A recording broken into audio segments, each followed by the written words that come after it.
ఇది మీ JR10 TV news Telangana.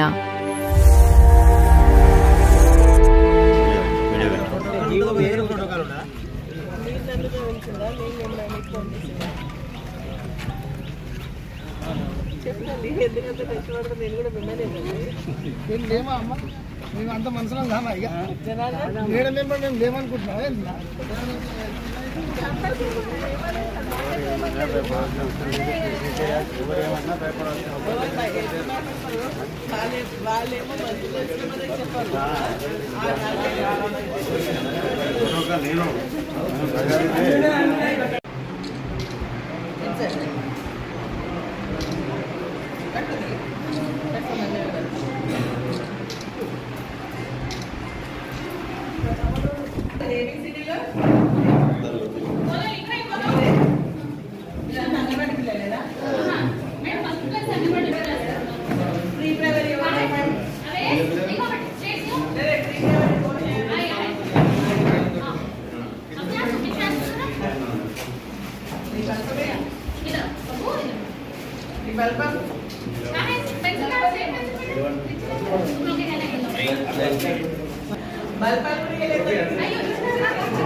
మరి schools కి సంబంధించి మన మండలంలో కొల్చారం మండలానికి సంబంధించి 5 గ్రామాల్లో మరి ప్రారంభించడం జరుగుతోంది.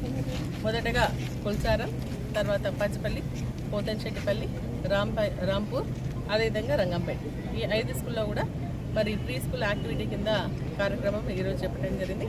అంగన్వాడీలో ఏదైతే ఇంతకుముందు 3 నుంచి 6 సంవత్సరాల పిల్లలు ఉన్నారో దాంట్లో 3+ వాళ్ళనేమో అంగన్వాడీలో ఉంచుకొని 4+ వాళ్ళని మరి ఇక్కడ యూకేజీ కింద మరి పంపించడం జరుగుతోంది. దీనికోసం ఒక ఇన్స్ట్రక్టర్ని, ఒక ఆయన్ని కూడా ఏర్పాటు చేయడం జరిగింది. కానీ దానికోసం ఏంటంటే నేను ప్రభుత్వాన్ని కోరుతా ఉన్నది ఏంటంటే హడావిడిగా మనం స్టార్ట్ చేసుకునేటువంటి ఈ కార్యక్రమంలో ఇటు విద్యార్థులకు కానీ అటు టీచర్స్ కానీ ఇబ్బంది కాకుండా చూడాల్సినటువంటి అవసరం ఉంది. ఎందుకంటే మనం ప్రీ స్కూల్ యాక్టివిటీ స్టార్ట్ చేసాం, ప్రీ ప్రైమరీ స్కూల్, కానీ దానికి రూమ్ లేదు సపరేట్గా.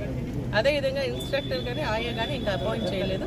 కాబట్టి వాటిని ఇమీడియట్గా ఏర్పాటు చేసి పిల్లలకు ఎటువంటి లోటు లేకుండా చూడాలి. ఎందుకంటే పిల్లలందరూ కూడా ఇంగ్లీష్ మీడియంలో చదువుకోవాలని వాళ్ళ తల్లిదండ్రుల కోరిక మేరకు ఈరోజు ఇది ఒకటి స్టార్ట్ చేసి దీనివల్ల కొంత అంగన్వాడీ కూడా ఇబ్బంది అవుతున్నటువంటి పరిస్థితి అంగన్వాడీ టీచర్స్ కూడా చెప్పడం జరుగుతోంది.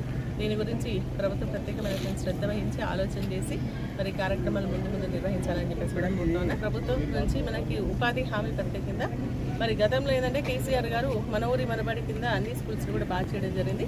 మరి ఈరోజు ఏంటంటే స్కూల్కి సంబంధించినటువంటి కాంపౌండ్ వాల్స్ కూడా ఉపాధి హామీ పథకం కింద అన్ని స్కూల్స్ కూడా ఇవ్వడం జరిగింది.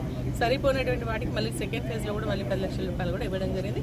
ప్రతి గ్రామానికి సంబంధించి మహిళా సమాఖ్య బిల్డింగ్ కూడా 10 లక్షల రూపాయలతో ఇవ్వడం జరిగింది. మరి ఇప్పుడు కూడా దాదాపు 2 కోట్ల రూపాయలతోని CC రోడ్లో కూడా మరి శాంక్షన్ చేయడం జరిగింది. అది కూడా తొందరలోనే కంప్లీట్ చేయడం జరుగుతుంది.